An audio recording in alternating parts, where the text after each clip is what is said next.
Oh good grief, another tutorial on the internet. Much original. Oh my god, this intro is so cringe. But don't worry viewer, this isn't a tutorial. Welcome to my beginner's guide to Sid Meier's Civilization 6. And who am I? Well, wouldn't you like to know? So like I said, this isn't a tutorial or some meta guide. I barely know how to play the game. I wouldn't take my advice. But the very existence of this video is due to a special someone that really struggles with the early game. And this video is for him. Before I get into the video proper, I'm going to be giving away a copy of Civ 6 with the expansions and some of the DLC. All you have to do is fill in the form with the link provided in the description and make sure you're subscribed to my channel. The winner will be selected in the following week in one of my live streams. Because that's how you get subscribers on YouTube these days. Bribery. So let's create our new game. We're going to be making a new multiplayer game, and the reason for this is because the AI is literally the worst. Even though I'm playing as a single player, in single player games, the Civ AI will literally force you into every asinine conversation. But in multiplayer, you can just ignore that shit. Onto our settings. First we'll need to select our game speed. By default it's set to online, because when you play multiplayer, I'm betting you and your friends do not have 24 hours of free time to play a single game. But for a single player game, I would suggest standard speed. Civ is not what you'd call the most balanced game, and the game speeds have a disproportionate resource spending to resource generation. In simple terms, a small advantage in online speed even by 1 point can create a snowball effect with no real catch-up mechanic. Now with the game modes, depending on what DLCs you have loaded that can add some flavor to your game, Apocalypse is not really fun, and to meta players it's stupidly broken. Barbarian Clans is alright, does give your barbarians a bit more flavor, but honestly you will barely use it. And we can ignore Dramatic Ages, because it's garbage. Heroes can be fun and really broken, looking at you Hercules. Monopolies and Corporations is great, gives you extra bonuses and gives you a use for all those great merchants with useless effects. Secret Societies is fun and broken. Tech Shuffle is a thing. And Zombie Defense can be a fun game mode for all those that really like an insane challenge. I will not activate any of these for the purpose of this guide. Next we're going to pick our leader. Now you need to pick a leader for your type of victory. Spain, great for religion. France for culture, Korea for science, and the Ottomans if you're into a bit of CBT and you actually want to do a conquest victory. And now we're ready to get into our game. Here we are, our new game. The first and most important thing in all Civ games is where to place your capital city. Now in online speed, you're more than likely not going to be picky because every turn you don't have a city puts you at a huge disadvantage. But on other speeds, you can be a bit more selective. Maybe there's a bonus resource or luxury you can get close to if you move your settler one tile. But the most important thing, I cannot stress enough, even if you're a seafaring civilization, do not settle on the coast. Don't worry, you can still build boats later when you research harbors, but settling on the coast leaves any city incredibly vulnerable to attack. It's all pretty close by. We've got some tea, so irrigation. We've got some copper that requires mining. We've got some silk, which requires irrigation. Would like to go mining, that would be pretty good. This isn't the greatest spot, but I guess. What does my settler eye see? Okay, so this isn't floodable, so I can't even have great whatchamacallits on it. So we'll just settle here. Now if you've played other Civ games, you'll notice that there are two research trees, science and culture. I really like this change because even if you're going for a culture victory, you won't be left in the dust by those that focus a science victory. Now as we enter one of these tech trees, you'll notice these little subtechs called Eurekas. These are like little side quests you can do to give you bonuses that help you research them faster, and in the beginning of the game these are super important to get. And to get a Eureka, just follow the requirements. Right now you're forced into one cultural tech, but in science you have to pick your first tech. And you probably want to focus the tech that will help you harvest your closest resource. Now to pick our first production in our city. For the meta speeds like online or standard, it's good to go for a scout.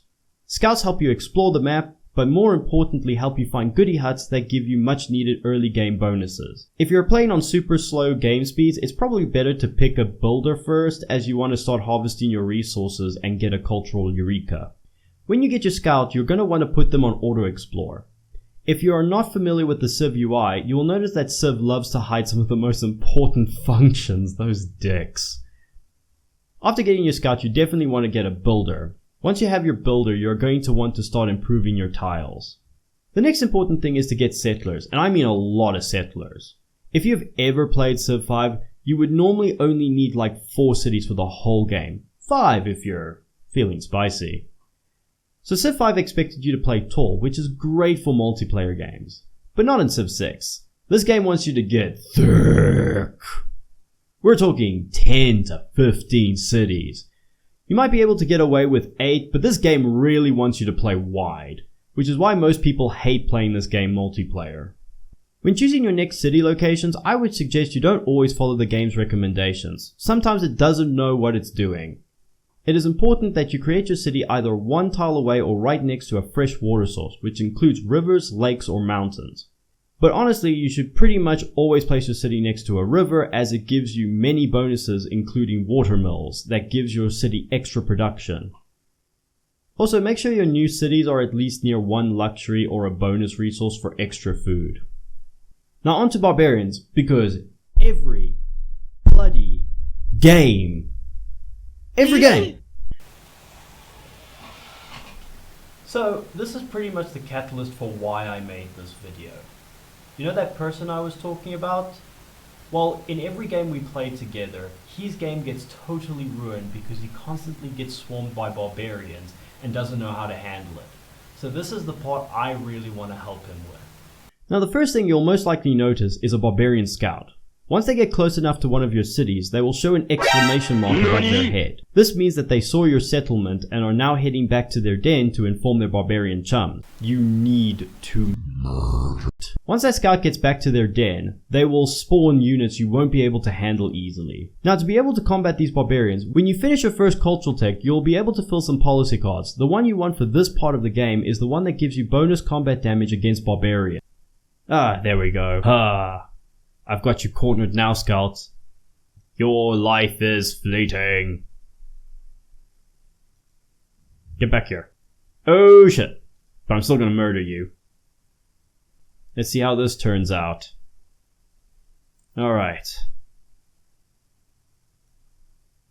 I feel like the Bob camp is over here, so I think it's now important for me to combat this. Now, even with the buff that I got, this is not going to go well for me. So I'm just going to sit here and fortify. If you don't know what fortify is all about, fortify basically means that attacking into me will give me more combat power, as well as for every turn I'm in fortify, I heal a bit. So the barbarians would be idiots if they had to attack into me. Oh, and look at that. And now I can just take them. And the thing about combat is, the more health your unit has, the more effective it is. So because he's lower health and I've got more health, I do more damage to him than he can do to me. And bam, there we go. Barbarian gone. Oh boy, okay, we have a problem. I don't think I'll be able to survive this. Slingers are ranged units. So I can't just do the strat of, oh, keep fortify forever, because eventually they don't get damage for attacking me. So I'm just gonna have to run away if I can. I'm gonna die, aren't I? Ooh, run away. Run away very fast. Oh wait, I've got a promotion. Ha! Okay. Here's a cool little trick. Now, when your unit gets experience, they can get promotions. And here, whenever you choose a promotion, like, say, +7 combat strength versus melee and ranged units, which is POG in any stage of the game, you click this and bam! Health regen. Oh shit. Yeah.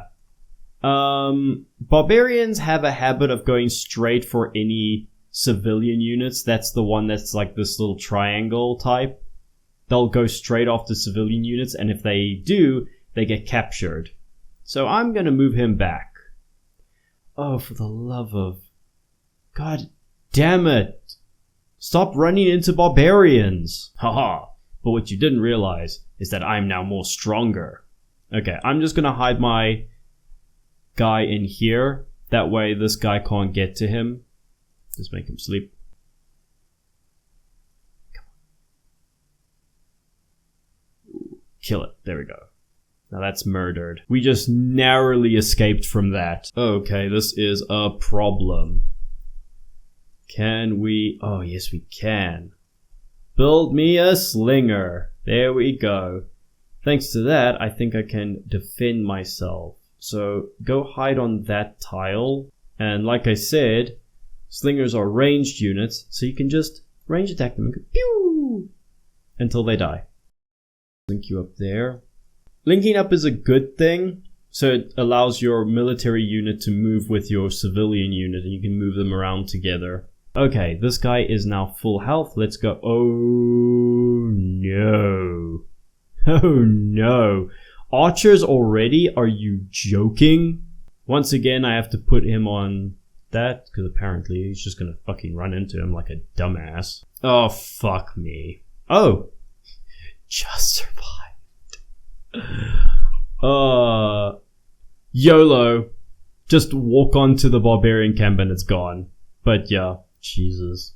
If you're really struggling with barbarians and you just don't have the army to handle them, but you manage to befriend a city-state, you can just levy their troops to help you out. Now time to talk about wonders. If you're a fan of the old Civ games, you'll be familiar with wonder hoarding. Because in those games, there was no limit to the amount of wonders you could have in your cities. You could just have one city with a huge amount of production and just build every wonder in the game. Now in this game, you can't pull that shit! You actually have to think what wonders you want and whether they are worth it. Because every wonder takes up a tile, and sometimes an improved tile is more valuable than a wonder. And I love this mechanic. Some of the wonders are just pure garbage. I mean, I'm looking at you, Taj Mahal.